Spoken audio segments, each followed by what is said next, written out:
ओशो ने गीता को लेकर के गीता पढ़ी और उसके बाद गीता को लेकर के जो उनका ज्ञान था वो अद्भुत था। किताबें उन्होंने बहुत सारी लिखी उसे लेकर के। तो ऐसे में गीता का ज्ञान जो उनकी इंटरप्रिटेशन थी उसका सार क्या है? देखिए 10,000 पेज में है गीता उनके।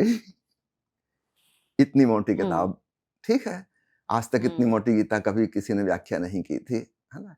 अब आप उसका सार पूछेंगी तो फिर मैं वो इसलिए मैं पूछ रही हूँ क्योंकि अ, जब आप भारतीय जनमानस के संबंध में बात करते हुँ, हैं, तब जो गीता है भगवान कृष्ण हुँ, की, हमारे लिए वो जीवन जीने का तरीका है। It's way of life for us.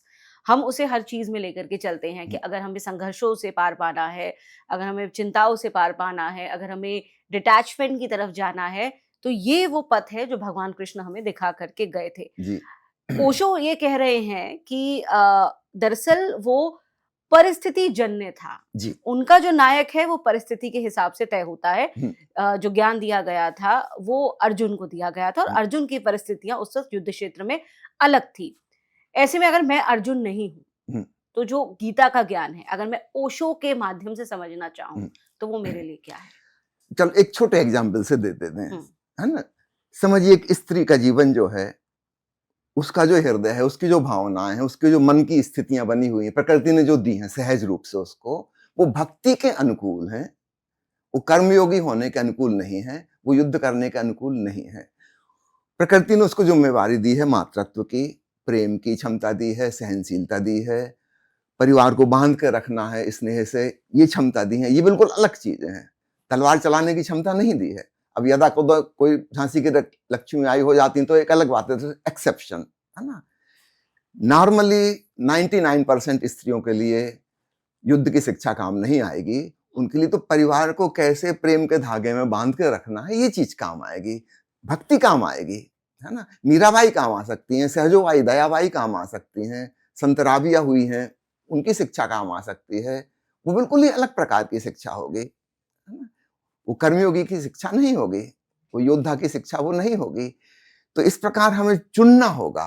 Gita में बहुत कुछ है, लेकिन हर व्यक्ति को उसमें से अपने अनुसार चुनना होगा। जैसे हम मान लीजिए मिठाई खरीदने जाते हैं, दुकान में सैकड़ों प्रकार की मिठाइयाँ हैं, पर मुझे कौन-सी अच्छी लगती है, मुझे अपने हिसाब से लेना होगा।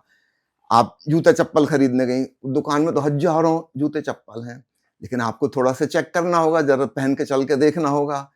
निश्चित रूप से 8-10 आप ट्राई करेंगे तो एक आपको पसंद आ जाएगा, वो आपके लिए है। इसका ये मतलब नहीं कि दूसरे गलत हैं, वो किसी और के काम आएँगे। हुँ। ठीक ऐसे ही आध्यात्मिक शिक्षाओं को हमें लेना होगा। ये ओशो की सबसे बड़ी मौलिक बात है इस युग के लिए। तो ये बात पहले कभी किसी ने नहीं कही थी कि अध्यात्म में भी हमें चुनना होगा, हुँ, है ना?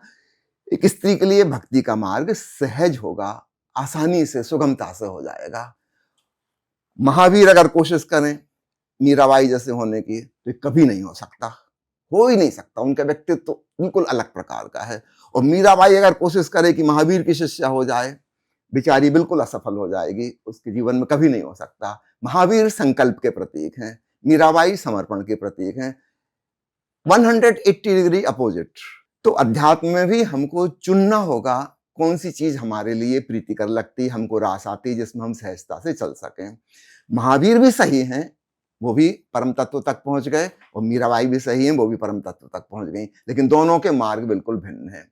और इस तरह के ओशो ने पहली बार यह चीज हमको विभाजित करके समझाई कि कम से कम 7 प्रकार के मोटे मोटे विभाजन किए जा सकते हैं मार्गों के, है ना?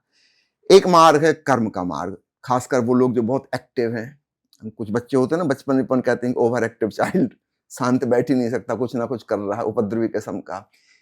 ये कर्म की साधना करेगा, कर्म के साथ साक्षी भाव को जोड़ देगा, तो ये हुँ, उस माध्यम से परमात्मा को पालेगा। हुँ, दूसरे हैं भोगी किस्म के, जिनकी इंद्रिय प्रधान उनका जीवन है, उनको भोजन में रस है, सुगंध में रस है, अच्छे कपड़ों में रस है।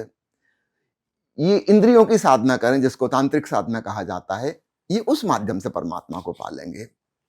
तीसरा मार्ग है प्राण योग या हठ योग का। कोई अपनी सांसों की साधना करे, सांसों का साक्षी हो जाए। उदाहरण के लिए विपस्सना है, महर्षि पतंजलि के हठ योग हैं, इसके माध्यम से भी परमात्मा को पा सकता है। अभी सब चीजें एक दूसरे से बिल्कुल अलग हैं, कहाँ कर्म, कहाँ इंद्रियां, कहाँ सांस। फिर चौथा, जिसको हम कहें भाव प्रधान लोग हैं, कम से कम आदि मनुष्य जाति महिलाओं की विशेष रूप से इस कैटेगरी में आती है, जो भाव प्रधान है, इमोशनल है, सेंटिमेंटल है, ये उनके जीवन का मुख्य केंद्र है, इसी के इर्द गिर्द उनकी जिंदगी घूमेगी। तो फिर वो इसी को केंद्र बनाए और यहीं से परमात्मा तक पहुंच जाए। फिर आता है ज्ञान, मन, विचारों का संग्रह है। कोई व्यक्ति अपने विचारों का साक्षी बन जाए तो यहां से वह निर्विचार में छलांग लगा जाएगा और उसी परमात्मा में पहुंच जाएगा जिसमें भक्त पहुंचते हैं। पीछे आपने एक सवाल मुझसे पूछा था, उसका उत्तर नहीं हो पाया था कि क्या ओशो भक्त थे। ओशो भक्त नहीं थे, उनकी साधना भक्त की साधना नहीं थी, उनकी साधना सत्य की खोज की साधना थी। What is the truth? उनके जीवन की जो मुख्य समस्या थी, उनको लगता था कि सब झूठ झूठ है, हम औपचारिक व्यवहारिक रूप से जो बातें कर रहे हैं वो झूठ हैं, जो बातें सुनाई जा रही हैं, किताबों में लिखी हैं, उसमें कोई सच्चाई नजर नहीं आ रही, बकवास लग रही है। जिसको कहा जा रहा है कि भगवान की मूर्ति रखी है, इसके चरण छुओ, उस छोटे बच्चे को, ओशो को नहीं नजर आ रही तो पत्थर है, तो क्या वो कहाँ भगवान है? निरीश्वरवादी बन गए थे? सत्य की खोज, निरीश्वरवादी नहीं। वादी तो वो होता है जिसको पता लग गया। तो एक व्यक्ति होता है आस्तिक थे कि जिज्ञासु। नास्तिक थे ओशो? दोनों कैटेगरी में नहीं आते, क्योंकि आस्तिक कहता है कि मैं मानता हूं कि ईश्वर है, और नास्तिक कहता है कि मैं मानता हूं कि ईश्वर नहीं है, लेकिन दोनों मान रहे हैं। ओशो को कहना मानने की जरूरत क्या है, जानो, मानो मत जानो, खोज करो। तो ओशो जिज्ञासु थे, नास्तिक थे ना नास्तिक थे, पर वो कह रहे हैं कि भाई मुझे तो पत्थर का लग रहा है टुकड़ा, जिसको आप मूर्ति कह रहे हो। तो उनको लगता था कि सब जगह असत्य प्रचारित है, सब जगह झूठ झूठ झूठ, है ना। इस झूठ में वो खोजना चाहते थे कि आखिर जीवन का सत्य क्या है। फिर धीरे धीरे समझ में आता है कि मेरा शरीर भी परिवर्तनशील है। कुछ सालों पहले ऐसा था, फिर अभी चेंज हो गया, फिर किशोरावस्था आ गई, फिर युवावस्था आ गई, प्रौढ़ावस्था आने लगी। तो मैं कौन हूं, फिर मेरी असलियत क्या है? शरीर तो बदल रहा है, तो ये तो मैं नहीं हूं, क्योंकि मैं कुछ something, there is something constant in me. वो कौन है जो बचपन में भी थी, किशोरावस्था में भी थी, युवावस्था में भी और प्रौढ़ावस्था में भी? वो कौन है? उसकी सत्य की खोज जिसको हम कहें। फिर मन है, तो मन के विचार तो और भी तेजी से बदल रहे हैं। शरीर को बदलने में फिर भी 10-20 साल लगते हैं, मन तो फटाफट बदल रहा है, विचार बदलने में देर ही नहीं लगती। ठीक वैसे ही भावनाएं हैं, बड़ा उतार चढ़ाव। अभी प्रेम की भावना आ गई, जरा सी एक बात हो गई, क्रोध आ गया, घृणा की भावना पैदा हो गई, देर नहीं लगती। मैं कौन हूं जो प्रेम आने के पहले भी था, चले जाने के बाद भी है? घृणा ने आच्छादित कर लिया, घृणा भी चली गई, कोई भी भावना ज्यादा देर तो टिकती नहीं।